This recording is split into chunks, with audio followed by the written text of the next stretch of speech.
We have since submitted revised plans, which in essence moved the home up further closer to the street and shortened that area where a car would have been able to park in the past. We believe these revised plans address the concerns of the board.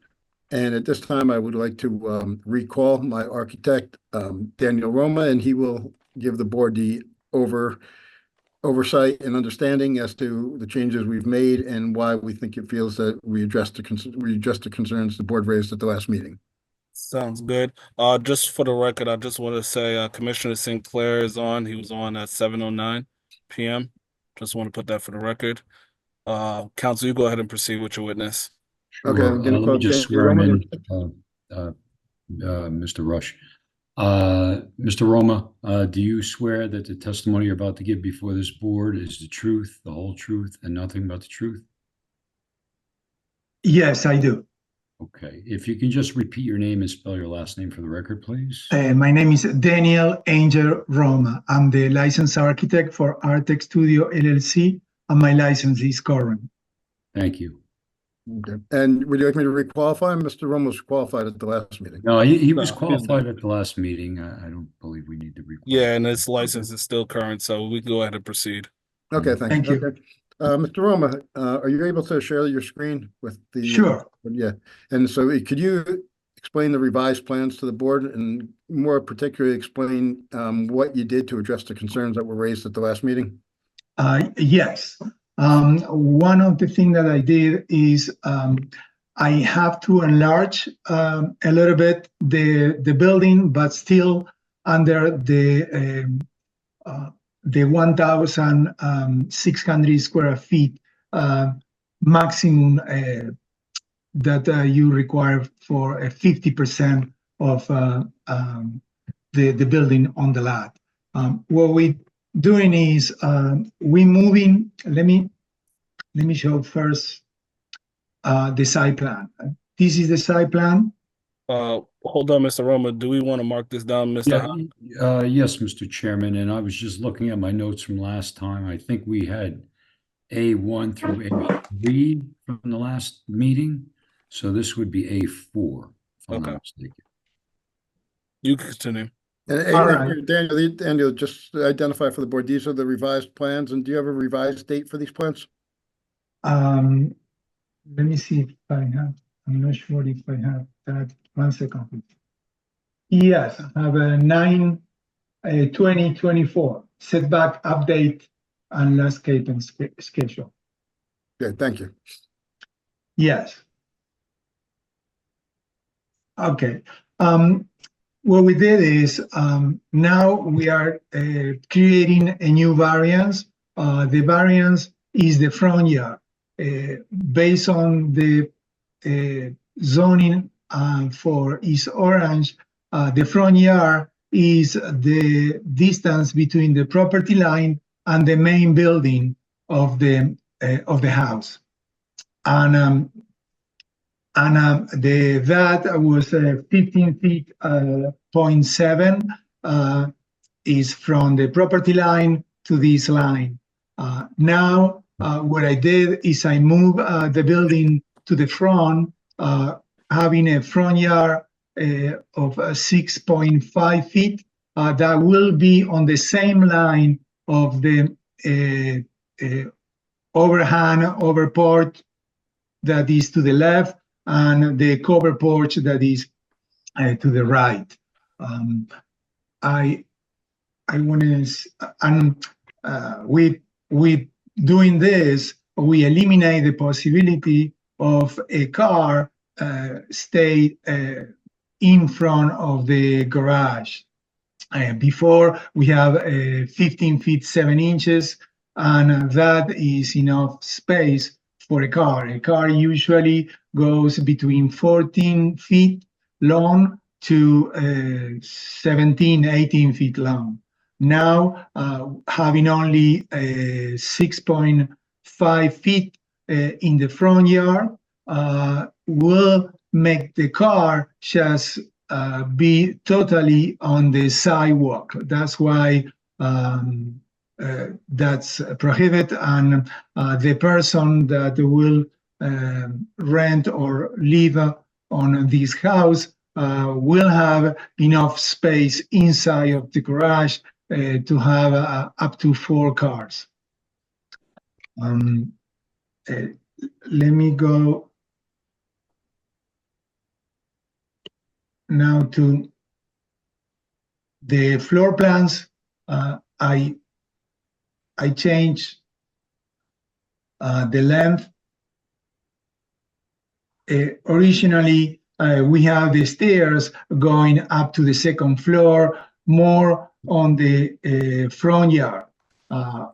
As we reduce the front yard, I have to move the stairs in, and what I did is before we used to have on the left here a bathroom. I moved that bathroom between the 2 bedrooms, and now the total square feet of the second floor is 1,508 square feet. This is 24 by 64, and give us basically is as soon as you get up the stairs to the second floor, you get into the apartment. You have a L-shaped kitchen with an island and a dining and living room together open. Then you go on the corridor and you have 2 bedrooms. Between the 2 bedrooms, I add this bathroom. This bathroom before was on the left side. And then to the back, you have a walk-in closet and a bathroom for the master bedroom. This house is the same that we present on the last meeting. We have 2 facades, one with a gable roof and the other one with a hip roof.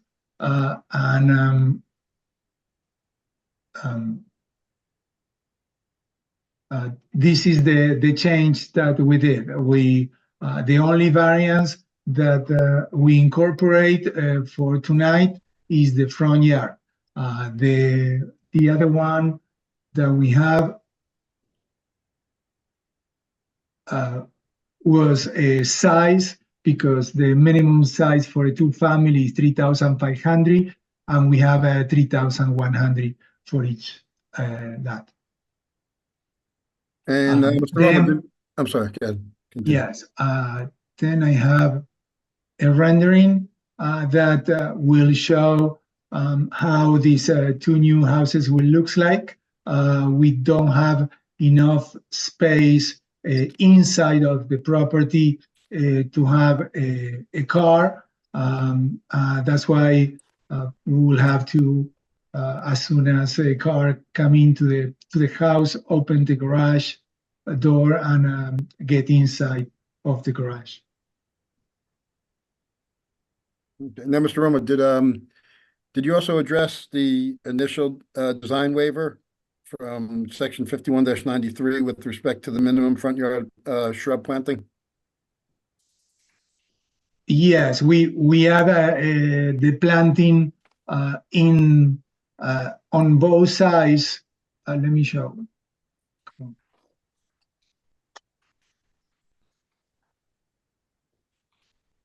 Yes, we are adding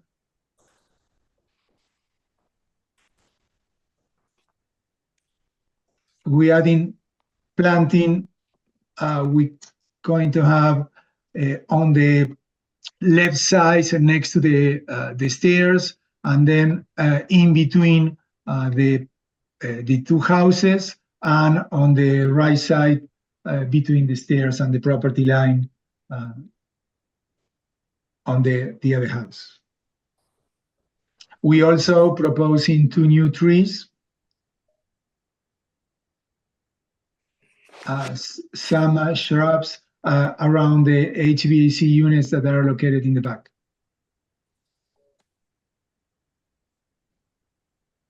And is that the extent of the revisions to the plan?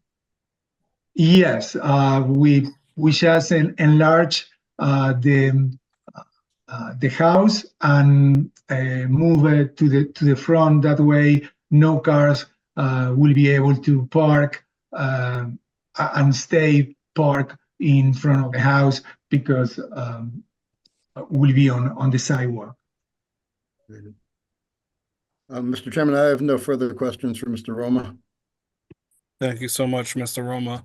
Commissioners, are there any questions for the architect in his testimony tonight?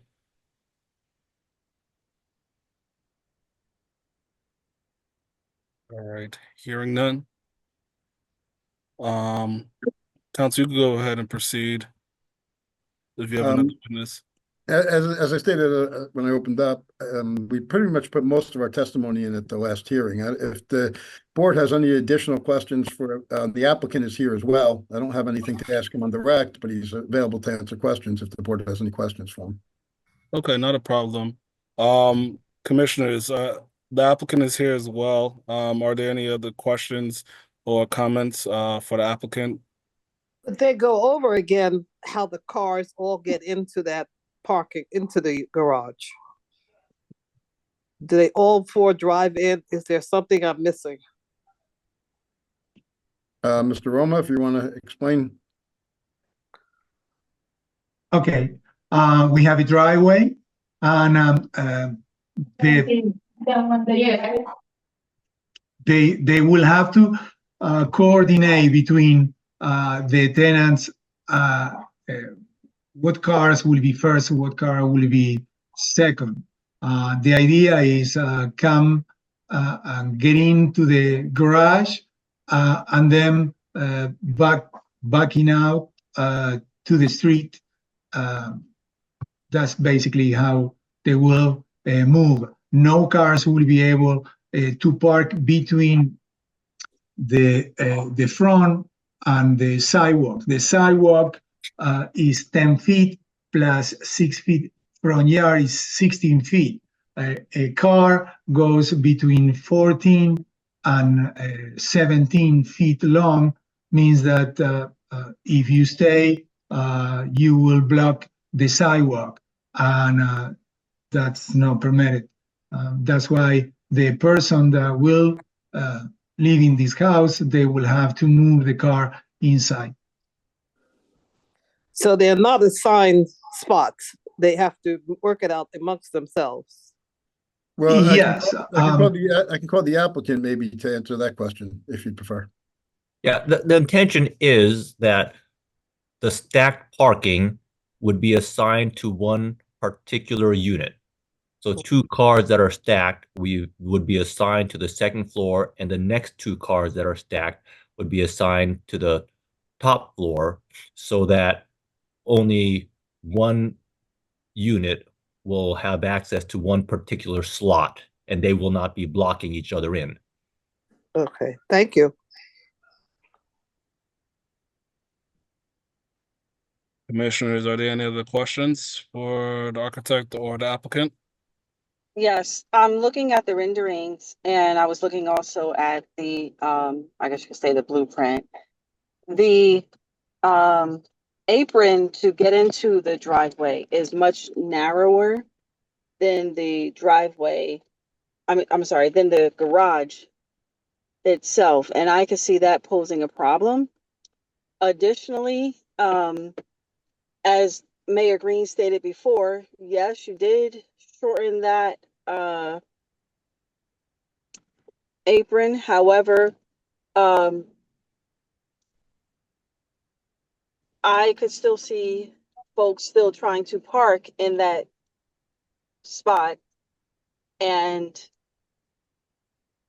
not caring if they're on the sidewalk or not, because we see that in certain areas now for the sake of folks just having a hard time finding parking on the street. Ideally, we're saying it'll be 4 cars there, but we know what the reality is for the city. Another question is, in the last meeting, we asked about a shared driveway that would lead to the backyard. I don't see that in this rendering, or I just don't see it now. So why wasn't that addressed?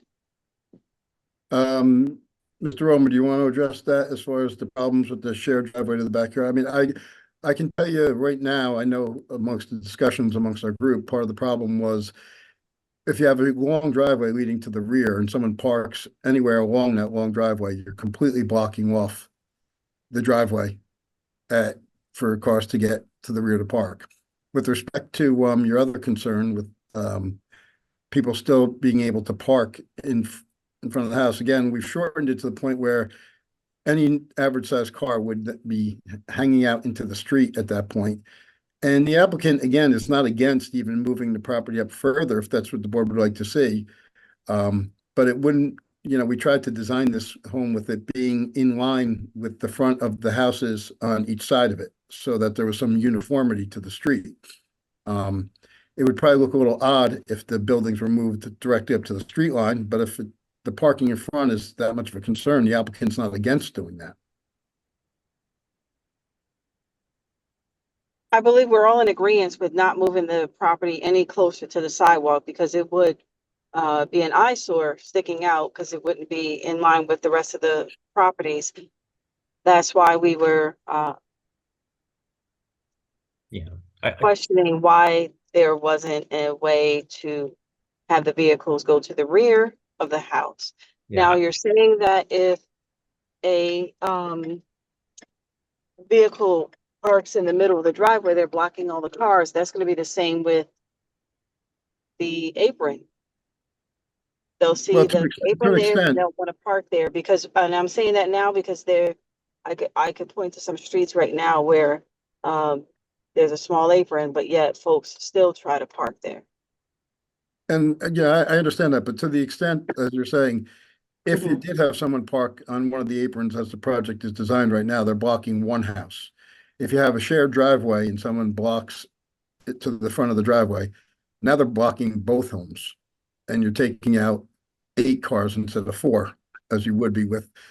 Either way, they're illegal parking, but again, it's less of a problem if they're taking out one house rather than taking out the parking for both homes with any illegal parking, which again, the applicant really cannot control at that point, other than trying to make it as inconvenient as possible by moving the house up.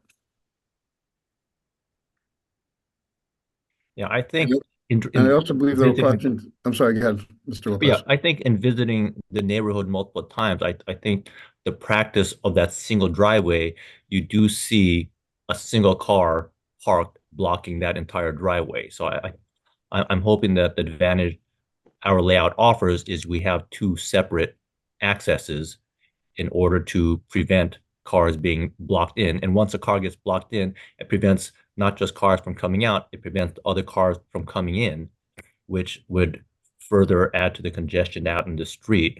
So we do offer that benefit that there are 2 accesses into the home.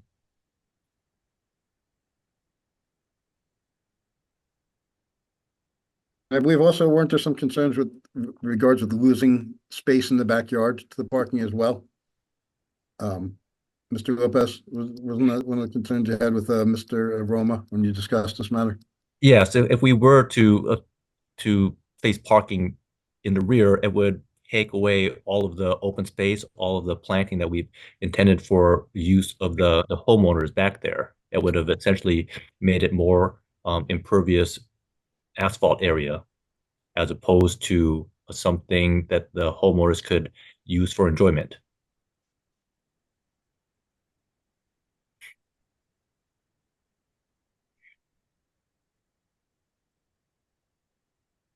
Commissioner Cavuto?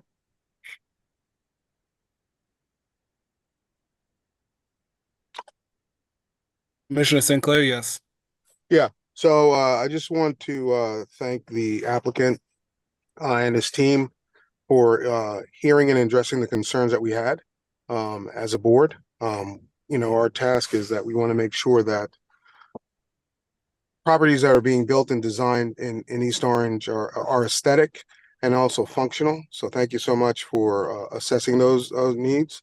I think that you have done what we've asked, in my opinion, to kind of have the best of both worlds. It's not a perfect scenario, but I think it would have been worse If we'd had, the cars were more towards the street, I think that, because of where it's been designed, someone would have to really, just have no regard for the neighborhood and parking their car on the sidewalk, blocking the actual, ease of, access on the sidewalk.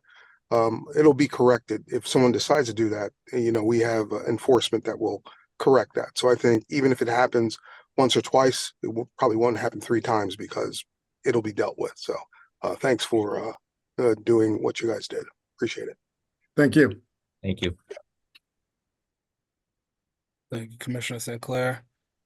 Commissioners, any other questions or comments? Okay, hearing none. Before we go to our board consultants, let me just bring this out to the public. Rana, can you just go out to the public to see if there's any questions or comments for the applicant? Okay. I have, I believe, one attendee here. I'll bring them over. Their title is 4 Oranges. And if you don't want to come over, you can always decline the request. I'll send it now. Oops. Okay. Okay. All right. 4 Oranges, you're on. Did you have any questions or comments or concern to share with our panelists this evening?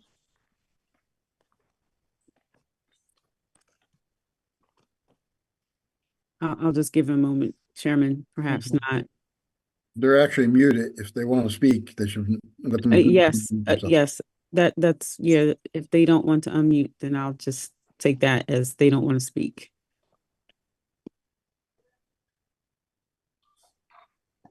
Okay, because I don't have any controls of unmuting them, they would have to do it themselves. All right, so I'll move them back over, Chairman, at this time. All right, thank you so much. Closing out for the public. We'll go with our board consultants. We'll start off with Mike. Thank you, Mr. Chairman. Hey, board, I'm sitting in for McKinley tonight. Thank you for your time. I think the applicant addressed a lot of the main concerns from the last hearing. One thing that I believe hasn't really been addressed is the trash enclosure, waste storage. I know there was some discussion about if there was enough room under the stairs. I note that you moved the building up. Maybe there's room in the backyard now. I just wanted to see if there was any additional information that you could provide, that there was sufficient space in the area that you had planned for that. Mr. Roma, can you address that?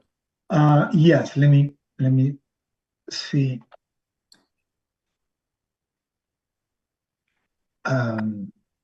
Yes, we have, let me see if I have it on the last drawings. 1 second, please. Yes, what we did now is, let me,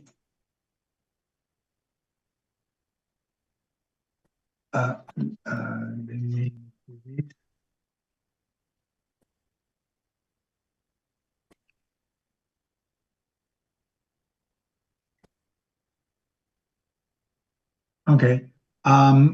Before we have the garbage inside of the on the right side of the stairs going up. Now, because it's the space that we have in the front of the garage is only 6 feet, we don't have enough, and the stairs going up.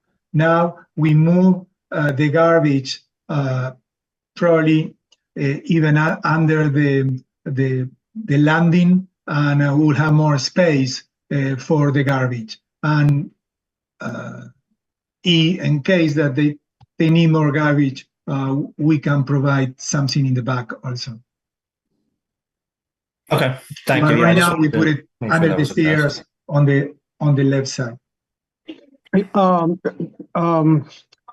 Commissioner, I have a question about that. Thank you for bringing that up.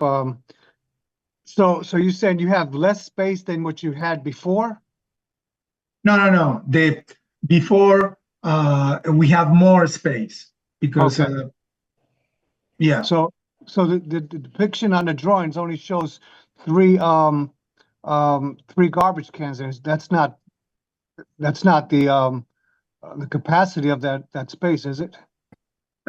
no, we are going to enlarge this space, and we're going to have 2 cans for recycling and 2 cans for garbage. So that's a problem for me because you have how many units? 2.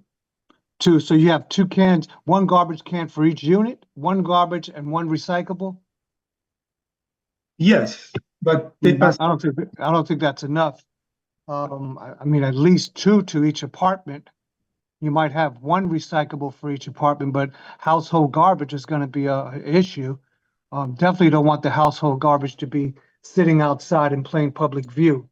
So that's something you guys got to think about. That was, I think, our problem before, but and that's on the where you have it now on the plans. Is that on the Under side the where it's not stairs. visible?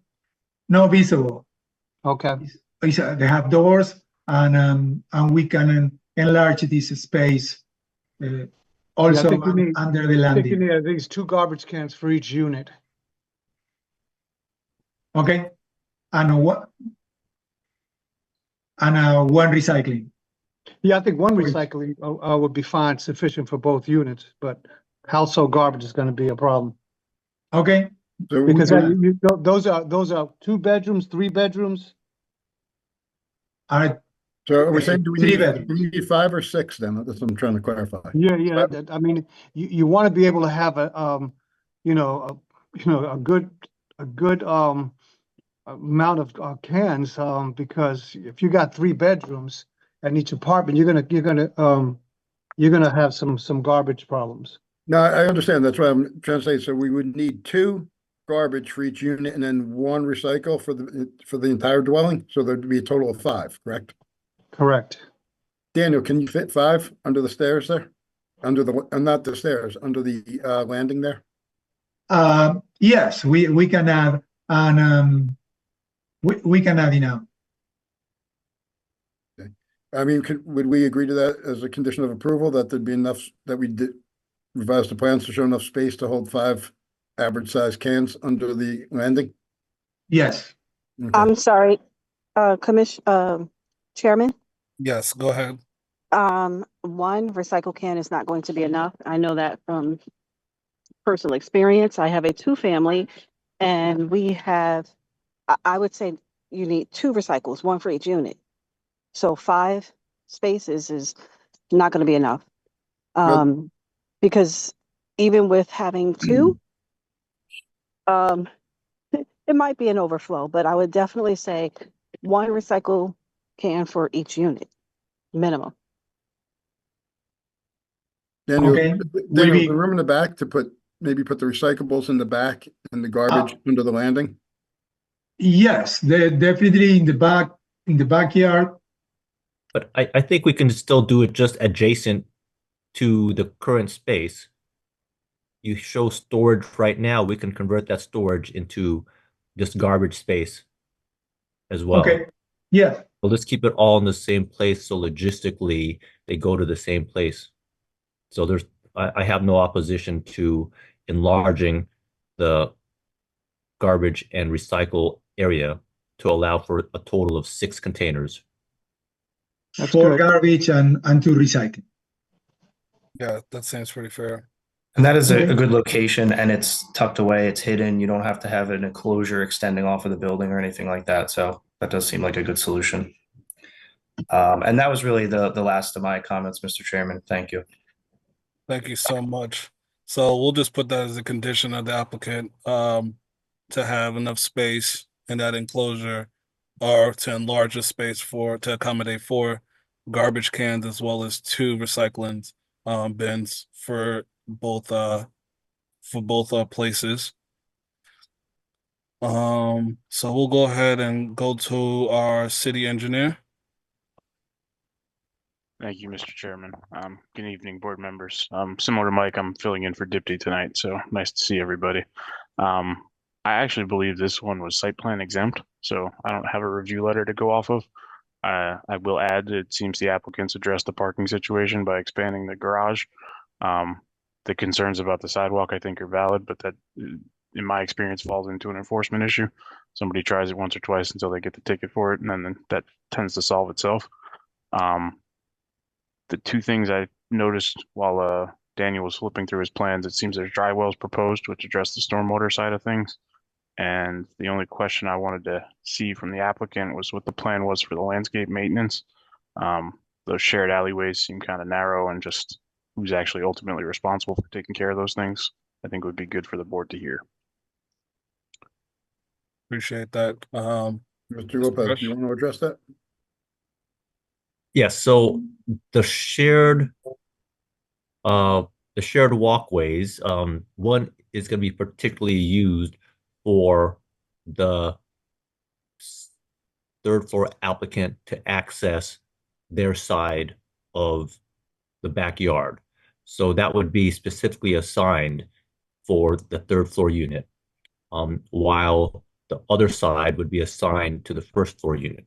They are going to have some common area just generally in front of the trash area, and typically that would be assigned to the primary residence, which would be on the second floor. But generally each floor would be assigned one side to maintain themselves. Okay, the tenant's responsible for landscape maintenance. Correct. And the general intention, what happens, that what I'm seeing with these type of build outs is there's one primary owner who lives there and rents one of the units. Okay, thank you.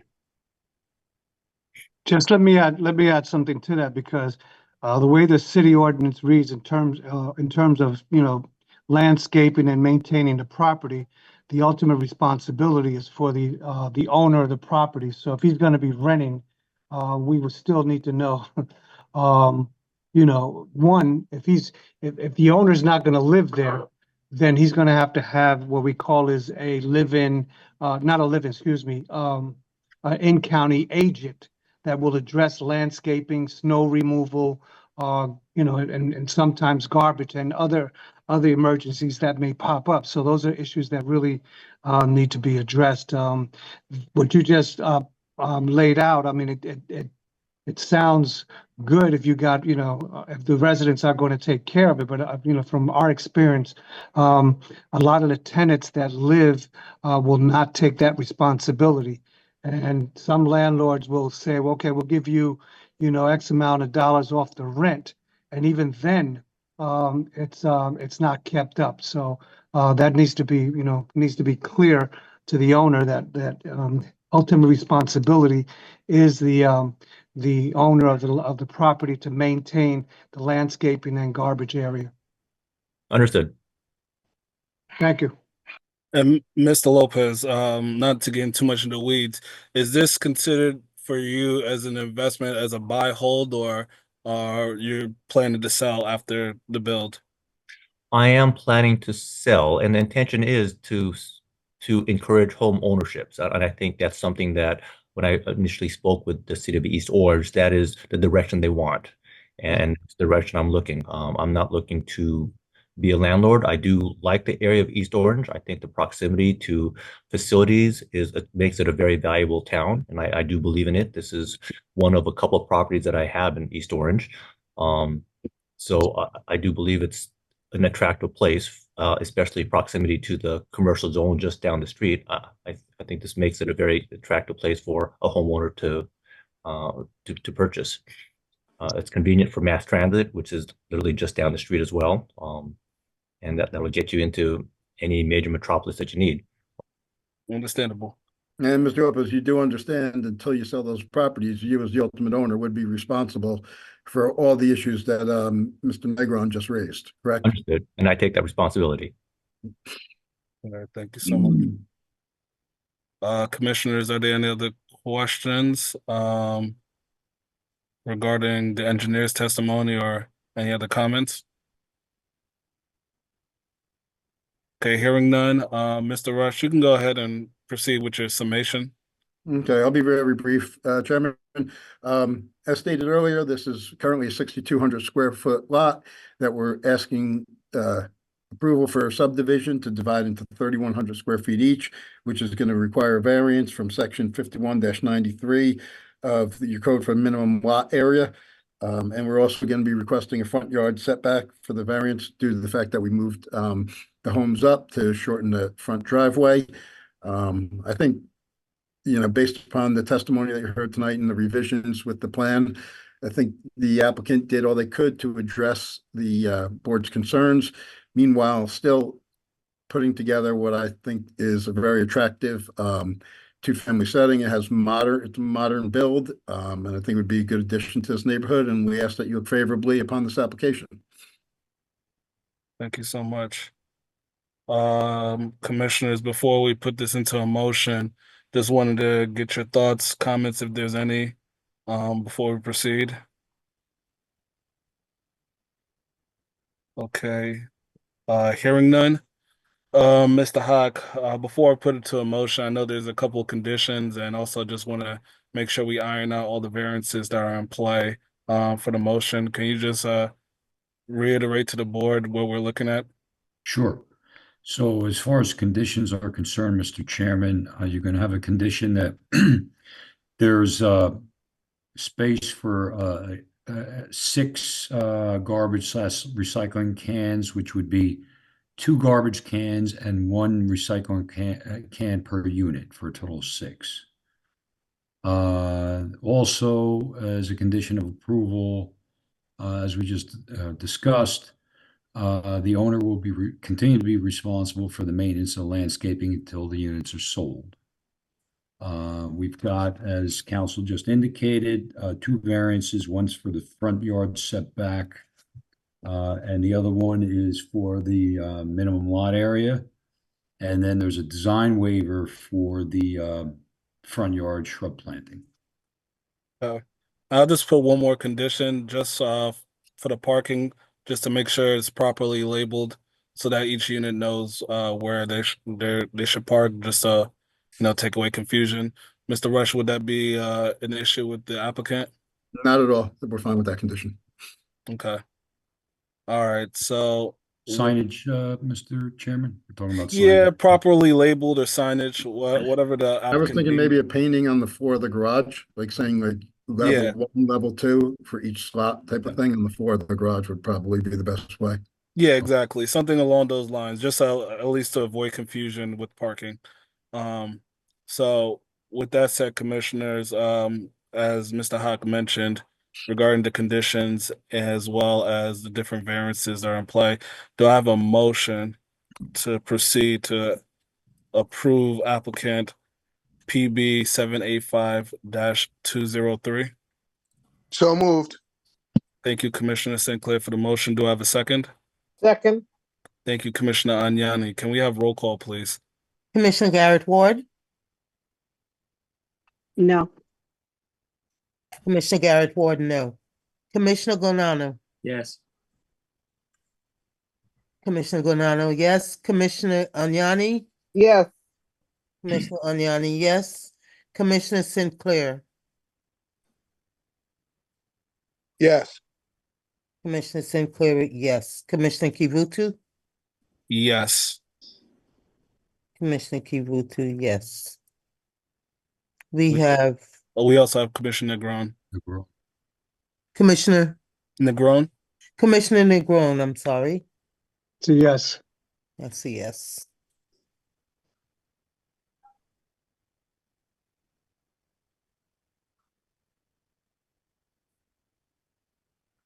All right.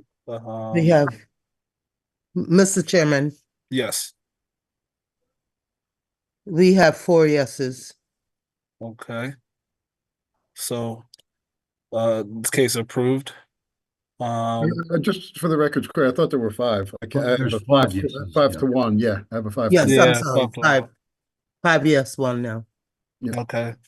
So, thank you, counsel, for your testimony tonight, and we appreciate you and the applicant again for working diligently to revise the plans and get it up to snuff. Obviously, everything's not going to be perfect, but we see the work that you've been doing that you've done for this project, and we very much appreciate it.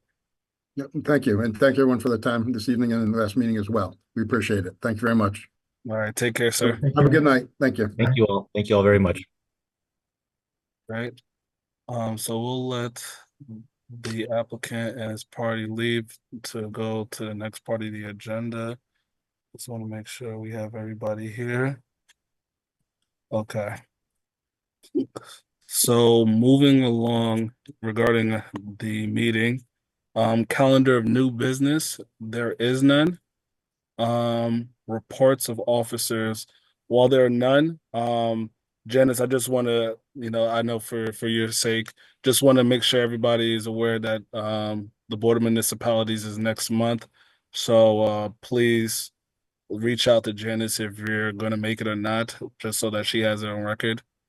And then other than that, for communications and correspondence, the next planning board regular meeting is scheduled for Wednesday, November 6th, 2024 at 7 p.m. via Zoom.